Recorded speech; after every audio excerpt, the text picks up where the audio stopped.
Welcome back. Next item bad debt. Bad debt എന്ന് പറയുന്നത് when the amount due from the debtors is found irrecoverable, അതിനെയാണ് bad debt എന്ന് പറയുക. So when the bad debt is given in trial balance, no adjustment entry is needed. Bad debt trial ബാലൻസിലാണ് തന്നിട്ടുള്ളതെന്നുണ്ടെങ്കിൽ നമ്മൾ എന്തുമാത്രം ചെയ്താൽ മതി, അതർ എക്സ്പെൻസസ് എന്നുള്ള കാറ്റഗറിയിൽ, statement of profit and loss എന്നുള്ളതിൽ അതർ എക്സ്പെൻസസ് എന്നുള്ള കാറ്റഗറിയിൽ കാണിച്ചാൽ മാത്രം മതിയാവുമായിരിക്കും. പക്ഷേ അതേസമയം അത് അഡ്ജസ്റ്റ്മെൻറ്റിലാണ് തന്നിട്ടുള്ളത് എന്നുണ്ടെങ്കിൽ ബാഡ് ഡെറ്റ് നമ്മൾ രണ്ട് സ്ഥലത്തും എടുക്കണം. ഒന്ന് അതർ എക്സ്പെൻസസിലും എടുക്കണം, പിന്നൊന്ന് ട്രേഡ് റിസീവബിൾസ് എന്നുള്ളതിൽ നമ്മൾ കുറച്ച് കാണിക്കുകയും വേണം.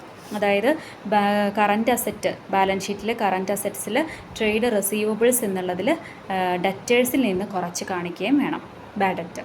Okay, then provision for bad and doubtful debts. Provision എന്ന് പറഞ്ഞിട്ടുണ്ടെങ്കിൽ എന്താണ്? ആക്ച്വലി പ്രൊവിഷൻ എന്ന് പറഞ്ഞാൽ നമുക്ക് ബാഡ് ഡെറ്റ്സ് വരാൻ സാധ്യതയുണ്ട്. അപ്പോൾ നമ്മൾ മുൻകൂട്ടി കണ്ടിട്ട് ഒരു നിശ്ചിത സംഖ്യ നമ്മളുടെ പ്രോഫിറ്റിൽ നിന്ന് മാറ്റി വയ്ക്കുന്നതിനെയാണ് പ്രൊവിഷൻ എന്ന് പറയുന്നത്.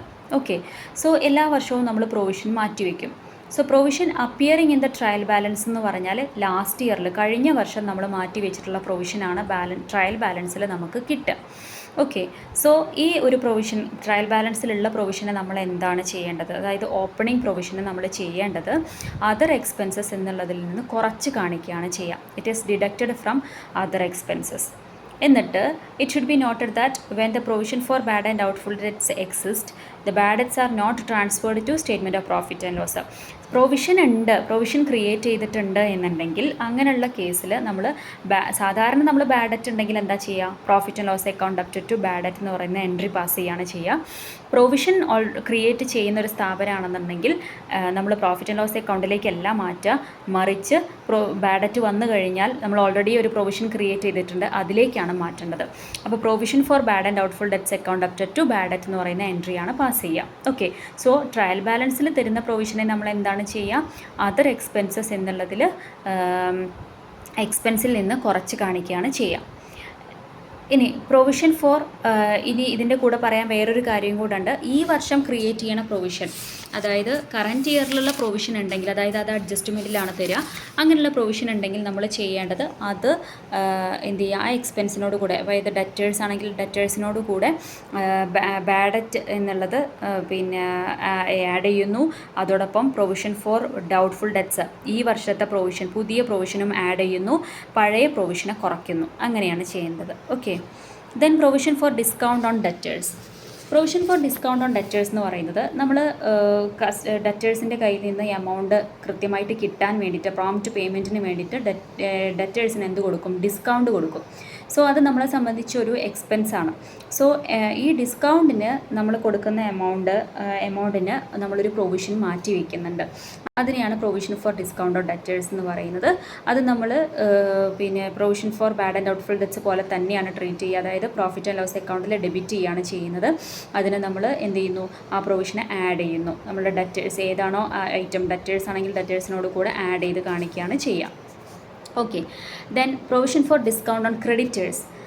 Provision for discount on creditors എന്ന് പറയുന്നത് സ്റ്റേറ്റ്മെൻറ്റ് ഓഫ് ലോസിൽ കാണിക്കുന്ന പിന്നെ statement of provision for discount on creditors is shown in the statement of profit and loss. Profit and ലോസിൽ നമ്മൾ കാണിക്കുന്ന ഒരു ഐറ്റമാണ്. It should be deducted from the sundry creditors under the head trade payables. ഇത് trade പേയബിൾസിൽ നിന്ന് കുറച്ച് കാണിക്കുകയാണ് ചെയ്യുക. ഇനി അതേസമയം അതൊരു പ്രോബബിൾ ഇൻകമാണ്. അതായത് നമുക്ക് കിട്ടാൻ, അതായത് നമുക്ക് ക്രെഡിറ്റേഴ്സിന്, നമ്മൾ ക്രെഡിറ്റേഴ്സ് എന്ന് പറഞ്ഞാൽ ആരാ? നമ്മൾ കടത്തിന് വാങ്ങിയിട്ടുള്ള ആളുകൾ, അവർക്ക് നമ്മൾ തിരിച്ചു കൊടുക്കുന്നതിൽ ഡിസ്കൗണ്ട് കിട്ടുകയാണ് ചെയ്യുന്നത്. സോ അവർക്ക് അതിന് വേണ്ടിയിട്ട് നമ്മൾ പ്രൊവിഷൻ മാറ്റി വയ്ക്കുക എന്ന് പറയുന്നത് ഒരു പ്രോബബിൾ ഇൻകമാണ്. അപ്പോൾ ആ പ്രോബബിൾ ഇൻകം ആകുമ്പം അതിന് നമ്മൾ provision for discount on creditors account up to profit and loss എന്ന് പറഞ്ഞിട്ടാണ് കാണിക്കുക. അതായത് പ്രോഫിറ്റ് ആൻഡ് ലോസ് അക്കൗണ്ടിൽ വരുന്ന ഒരു ഇൻകം ആയിട്ടാണ് അതിനെ ട്രീറ്റ് ചെയ്യേണ്ടത്.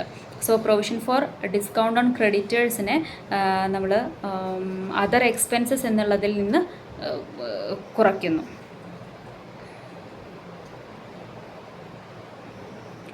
ദെൻ പ്രൊവിഷൻ ഗിവൺ ഇൻ അഡ്ജസ്റ്റ്മെൻറ്റിലാണ് തന്നിട്ടുള്ളതെന്നുണ്ടെങ്കിൽ 2 സ്ഥലത്ത് കാണിക്കണം. ഒന്ന് നമ്മൾ അതർ എക്സ്പെൻസസിൽ കുറച്ച് കാണിക്കുകയും വേണം. രണ്ടാമത് പിന്നെ സൺട്രി ക്രെഡിറ്റേഴ്സ് ബാലൻസ് ഷീറ്റിൽ, മറ്റേതാണെങ്കിൽ സൺട്രി ഡെറ്റേഴ്സ് ബാലൻസ് ഷീറ്റിൽ പിന്നെ കാണിക്കുകയും വേണം. Okay. Then implied adjustments of interest on loan.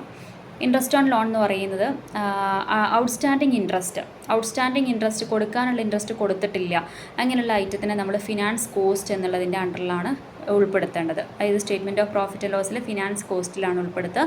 അതേപോലെ അതിനെ അതർ കറൻറ്റ് ലൈബിലിറ്റീസ് എന്നുള്ള ബാലൻസ് ഷീറ്റിൽ അതർ കറൻറ്റ് ലൈബിലിറ്റീസ് എന്നുള്ള ഹെഡിലും കാണിക്കുന്നു.